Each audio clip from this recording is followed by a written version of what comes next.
Hello, Cozy Gamers, and welcome back to the Cozy Gaming Club, where we talk about all the latest and greatest cozy games. I actually missed this video last month, which means we have 2 months of cozy games to go through and review. Let's start with a game that I was probably the most excited for and also the most disappointed in.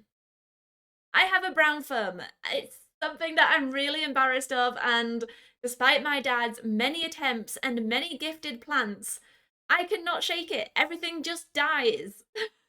So I was really excited for garden life and for being able to create the perfect garden that I can't have in real life. The game is $20.99, but I was lucky enough to be gifted a key for it so that I could create content ahead of its release. At the start, I was in love with this game, but the more I played, the more issues I encountered. I'm going to start with the things that I liked about garden life. There are a lot of different flowers and plants to grow, and each one comes in multiple colours for you to collect. I loved that there was a story mode where you could befriend the villagers, help them with their quests, and work together to bring the garden back to life. And I thought that it was great that there was also a sandbox mode for people who didn't want that. It was so much fun decorating my garden and choosing where I wanted all the plants to go and which items I wanted to use in my garden. But it turns out that there's a limit to how many plants you can actually have in your garden, which is really annoying. Also, when it comes to collecting different colours, it seems completely random and just luck-based as to whether the new colours will actually spawn. Although my friend Cozy Misa on Twitter did mention that she bought fertilizer from the shop instead of using homegrown fertilizer, and that spawned 3 new colours for her. I'm not sure if this was a one-off or something that happened every day though. My main issue was that it didn't seem to prioritize the colours you needed for the side or main quests, so even when I got a new colour I was frustrated as it was never the colour I wanted. Also, when it comes to cutting the plants, there's no hold feature or a tool that can trim and collect everything at once, that I found anyway, so you're repeatedly tapping to collect all of the cuttings, which can be very monotonous. Overall, I like this game, but I'm not in a rush to go back to it, given all the incredible cozy games that have released in the last couple of months. However, I have linked my 20 days of Garden Life playthrough above if you would like to see more of the game and see the gameplay. This next one was gifted to me, and I really loved the dev's last game, Graveyard Keeper, so I was really excited to see what this one was like. Full disclosure, I'm only 4 or 5 hours into what is supposed to be a 25-hour game, but I am really enjoying what I've played so far. Despite having no previous League of Legends knowledge, besides what I learned in Song of Nunu, I am interested in the plot of this game, and I think they do a great job of explaining the background information. The art style is gorgeous, which is no surprise given the dev's previous game, but I love how vibrant the colours are in Bandle compared to Graveyard Keeper's muted colour palette. However, this game isn't perfect. I would say that some aspects of the game aren't very well explained. There were quite a few times when I progressed to a new quest and I wasn't sure what to do. Or when I unlocked a new skill, but it didn't tell me how or where to use it. I remember quite early on I needed to learn how to collect wood, and I ended up walking around aimlessly for a while checking every tree until I realised I had to unlock a skill. Even then, I couldn't figure out how to do it until I chanced upon a recycling station in a cave. It's just not very well explained. I'm also just starting to get to the grindy parts of the game that I was warned about by some of my friends. This doesn't surprise me, as Graveyard Keeper had the exact same issue. I was really surprised at all the little mini games like throwing parties and cooking and just how heavy on crafting Bandle was. Overall, I am still enjoying it, but it definitely could have improved some aspects of the game. This is a difficult one to review because when you're talking about it, it just seems so boring. Pixel Cross Story of Seasons is a puzzle game. That's all there is to it. Yeah, I've played 6 hours of this game and I don't want to stop now. It's like a Sudoku or a daily Wordle. It's just something fun that I can do to fill the gaps when I have 20 minutes and I don't want to dive into one of my regular games in case I can't save in time. This game is entirely made up of pixel puzzles where you reveal a larger image by working out how many squares belong in each row and column. I find them really fun, and they can get super tricky as the grid gets bigger and the numbers get smaller. I really like this one, especially as unlike other nonogram puzzles, I actually recognise the people and items that I am uncovering, as they're all part of the Story of Seasons universe. There are over 270 puzzles to complete in total, and in my 6 hours I've completed around 70, so I still have a ways to go. If you're looking for a plot or for some romance, then definitely don't look at this game. But if you're looking for some brain-teasing puzzles and maybe something as a little break from your regular gaming schedule, then I would recommend Pixel Cross Stories a Season. If you like the idea of management games but are looking for something a little simpler, I'd highly recommend Minami Lane, especially as it's only £3.50 or $4 right now. This Japanese-inspired street builder is a beautiful little cozy game filled with cats and tanukis.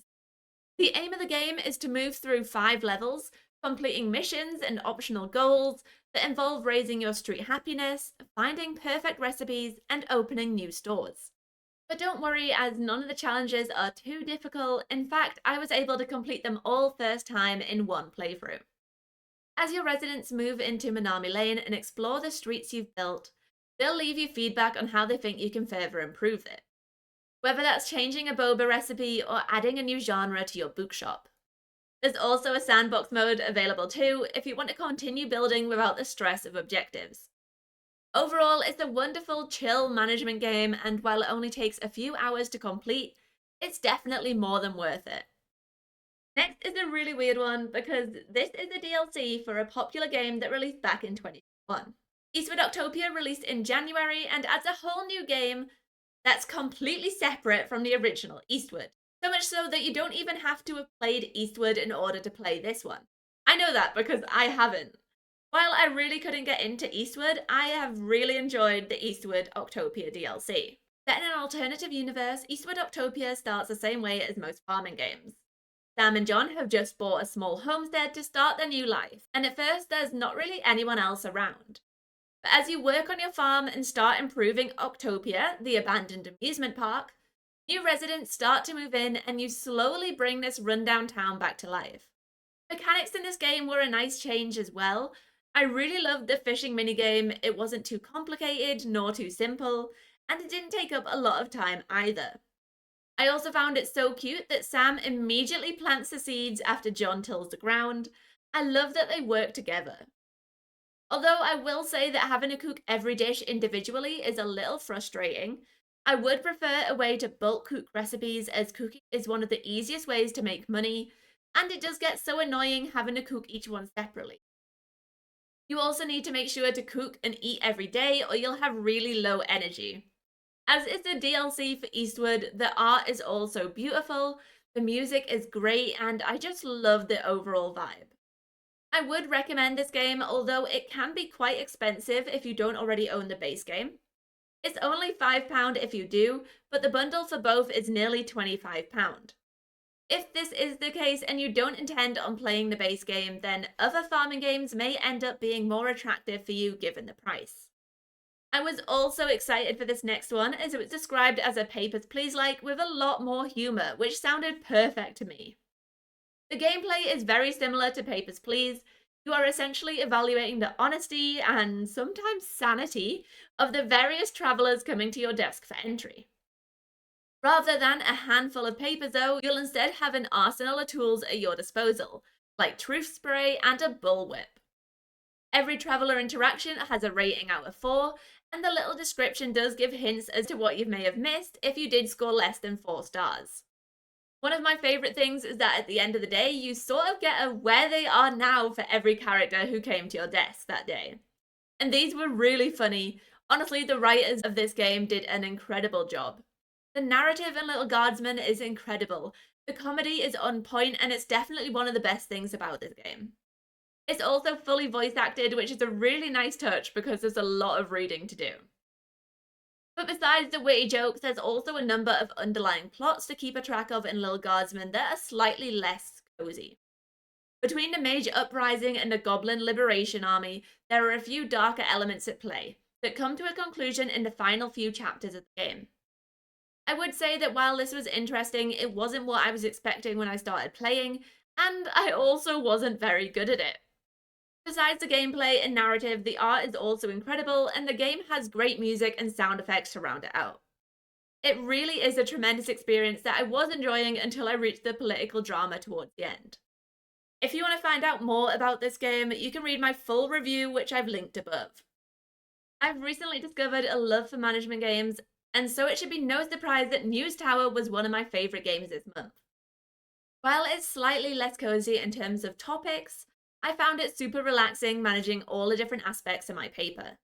In this game, you inherit a newspaper printer from your uncle, and you'll be able to control every aspect of it. From who to hire to what stories to write and which ones not to write, to even deciding whether to provide toilet paper for your employees. I really got into management games through Lakeburg Legacies, and this one was definitely more difficult in terms of all the moving parts you need to pay attention to. However, I really loved that. There's so much variety and strategy to the game to keep it interesting, and while it may be overwhelming at first, I will say that the pause feature is your best friend. It was also interesting reading all the news headlines to see what was happening at the time and deciding which ones to cover. Like I said, this is probably one of my favorite games of the month, and it's still in early access, so hopefully it's only going to get better. However, if you don't like management games, especially heavy ones, then you should probably give this one a miss. I also played a bit of Spiritfarer, Bear and Breakfast, and Witch of Fern Island in the last couple of months, but I don't think I've played enough of any of them to really write a review. So those are all the games we're covering today. Have you played any of them, and if so, was your experience similar to mine? And if you haven't, did any of these stand out to you? Is there anything you're going to be picking up after watching this video? Let me know in the comments. I would really appreciate it if you could like and subscribe, and I hope to see you next time. Bye!